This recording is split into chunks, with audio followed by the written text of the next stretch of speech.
بسم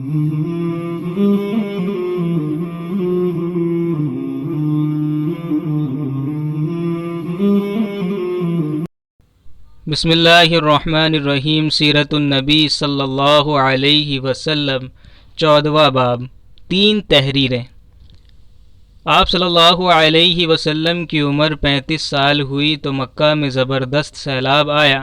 قریش نے سیلاب سے محفوظ رہنے کے لیے ایک بند بنا رکھا تھا، مگر یہ سیلاب اس قدر زبردست تھا کہ بند توڑ کر کعبے میں داخل ہو گیا۔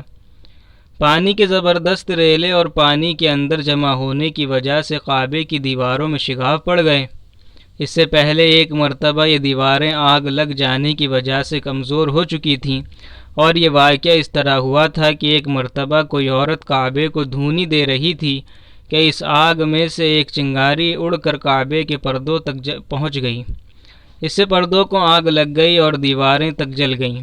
اس طرح دیواریں بہت کمزور ہو گئی تھیں۔ یہی وجہ تھی کہ سیلاب نے ان کو کمزور دیواروں میں شگاف کر دیا۔ سیدنا ابراہیم علیہ السلام نے کعبے کی جو دیواریں اٹھائی تھیں وہ 9 گز اونچی تھیں، ان پر چھت نہیں تھی۔ لوگ کعبے کے لیے نذرانے وغیرہ لاتے تھے۔ یہ نذرانے کپڑے اور خوشبوئیں وغیرہ ہوتی تھیں۔ کعبے کے اندر جو کنواں تھا یہ سب نذرانے اس کنویں میں ڈال دیے جاتے تھے۔ کنواں اندرونی حصے میں دائیں طرف تھا۔ اس کو کعبے کا خزانہ کہا جاتا تھا۔ کعبے کے خزانے کو ایک مرتبہ ایک چور نے چرانے کی کوشش کی۔ چور کنویں ہی میں مر گیا۔ اس کے بعد اللہ تعالیٰ نے اس کی حفاظت کے لیے ایک سانپ کو مقرر کر دیا۔ یہ سانپ کنویں کی منڈیر پر بیٹھا رہتا تھا، کسی کو خزانے کے نزدیک نہیں آنے دیتا تھا۔ قریش بھی اس سے خوف زدہ رہتے تھے۔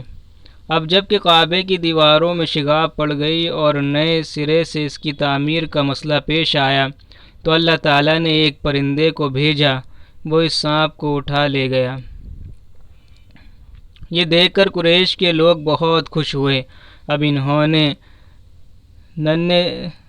نئے سرے سے کعبے کی تعمیر کا فیصلہ کر لیا اور پروگرام بنایا کہ بنیادیں مضبوط بنا کر دیواروں کو زیادہ اونچی اٹھایا جائے۔ اس طرح دروازے کو بھی اونچا کر دیا جائے تاکہ کعبے میں کوئی داخل نہ ہو، صرف وہی شخص داخل ہو جسے وہ اجازت دیں۔ اب انہوں نے پتھر جمع کیے۔ ہر قبیلہ اپنے حصے کے پتھر الگ جمع کر رہا تھا۔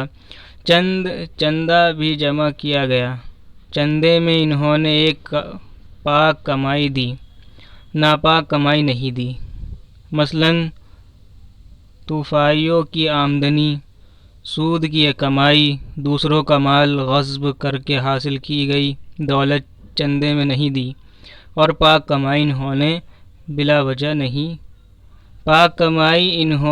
وجہ نہیں دی تھی۔ ایک خاص واقعہ پیش آیا تھا جس سے وہ اس نتیجے پر پہنچے تھے کہ اس کام میں صرف پاک کمائی لگائی جائے گی۔ وہ واقعہ یوں تھا۔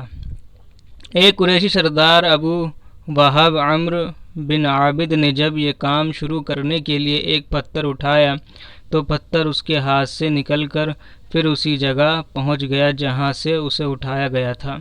اس پر قریشی حیران و پریشان ہوئے۔ آخر خود وہب کھڑا ہوا اور بولا، اے گروہ قریش، کعبے کی بنیادوں میں سوائے پاک مال کی کوئی دوسرا مال شامل مت کرنا۔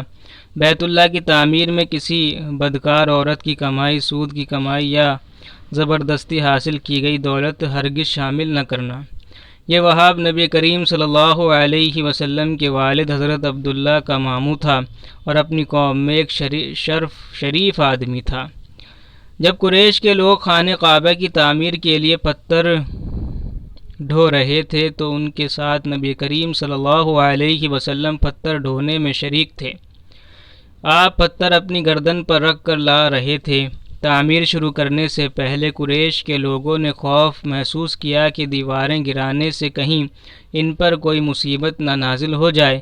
آخر ایک سردار ولید بن مغیرہ نے کہا، کعبے کی دیواریں گرانے سے تمہارا ارادہ اصلاح اور مرمت کا ہے یا اس کو خراب کرنے کا؟ جواب میں لوگوں نے کہا، ظاہر ہے ہم تو مرمت اور اصلاح چاہتے ہیں۔ یہ سن کر ولید نے کہا، تب پھر سمجھ لو اللہ تعالیٰ اصلاح کرنے والوں کو برباد نہیں کرتا۔ پھر ولید ہی نے گرانے کے کام کی اتباع کی، لیکن اس نے بھی صرف ایک حصہ ہی گرایا تاکہ معلوم ہو جائے کہ ان پر کوئی تباہی تو نہیں آتی۔ جب وہ رات خیریت سے گزر گئی تب دوسرے دن سب لوگ اس کے ساتھ شریک ہو گئے اور پوری عمارت گرا دی، یہاں تک کہ اس کی بنیاد تک پہنچ گئے۔ یہ بنیاد ابراہیم علیہ السلام کے ہاتھ کی رکھی ہوئی تھی۔ حضرت ابراہیم علیہ السلام نے بنیادوں میں سبز رنگ کے پتھر رکھے تھے۔ یہ پتھر اونچے اونٹ کے کوہان کی طرح کے تھے اور ایک دوسرے سے جڑے ہوئے تھے۔ ان لوگوں کے لیے ان کو توڑنا بہت مشکل کام ثابت ہوا۔ دائیں کونے کے نیچے سے قریش کو ایک تحریر ملی۔ وہ تحریر سریانی زبان میں لکھی ہوئی تھی۔ انہیں سریانی زبان نہیں آتی تھی۔ آخر ایک یہودی کو تلاش کر کے لایا گیا۔ اس نے وہ تحریر پڑھ کر انہیں سنائی۔ تحریر یہ تھی: میں اللہ ہوں، مکہ کا مالک، جس کو میں نے اس دن پیدا کیا جس دن میں نے آسمان اور زمین کو پیدا کیا، جس دن میں نے سورج اور چاند بنائے۔ میں نے اس کو یعنی مکہ کو 7 فرشتوں کے ذریعے گھیر دیا ہے۔ اس کی عظمت اس وقت تک ختم نہیں ہوگی جب تک کہ اس کے دونوں طرف پہاڑ موجود ہیں۔ ان پہاڑوں سے مراد ایک تو ابو قیس پہاڑ ہے جو کہ صفا پہاڑی کے سامنے ہے، اور دوسرا قیقان پہاڑ ہے جو مکہ کے قریب ہے اور جس کا رخ ابو قیس پہاڑ کی طرف ہے، اور یہ شہر اپنے باشندوں کے لیے پانی اور دودھ کے لحاظ سے بہت بابرکت اور نفع والا ہے۔ یہ پہلی تحریر تھی۔ دوسرے مقام ابراہیم سے ملی۔ اس میں لکھا تھا: مکہ اللہ تعالیٰ کا محترم اور معظم شہر ہے۔ اس کا رزق 3 راستوں سے اس میں آتا ہے۔ یہاں 3 راستوں سے مراد قریش کے 3 تجارتی راستے ہیں۔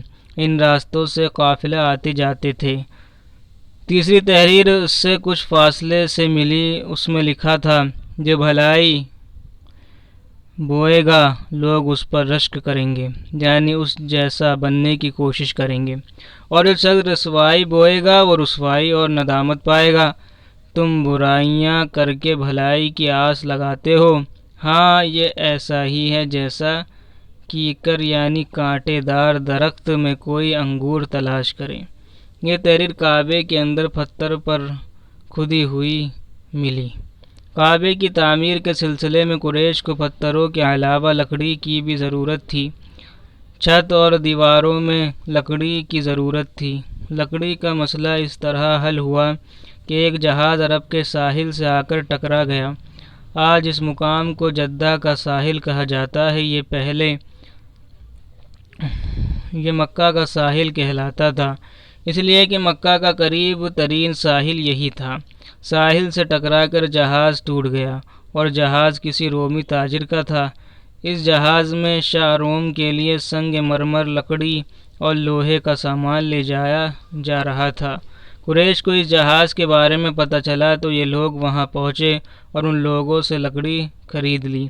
اس طرح چھت کی تعمیر میں اس لکڑی کو استعمال کیا گیا۔ آخر خانہ کعبہ کی تعمیر کا کام حجر اسود تک پہنچ گیا۔ اب یہاں ایک نیا مسئلہ پیدا ہو گیا۔ سوال یہ پیدا ہوا کہ حجر اسود کون اٹھا کر اس کی جگہ پر رکھے گا؟ ہر قبیلہ یہ فیصلہ خود حاصل کرنا چاہتا تھا۔ ہر قبیلہ یہ فضیلت خود حاصل کرنا چاہتا تھا کہ یہ بڑا عزت والا کام تھا۔ یہ جھگڑا اس حد تک بڑھا کہ مرنے مارنے تک نوبت آ گئی۔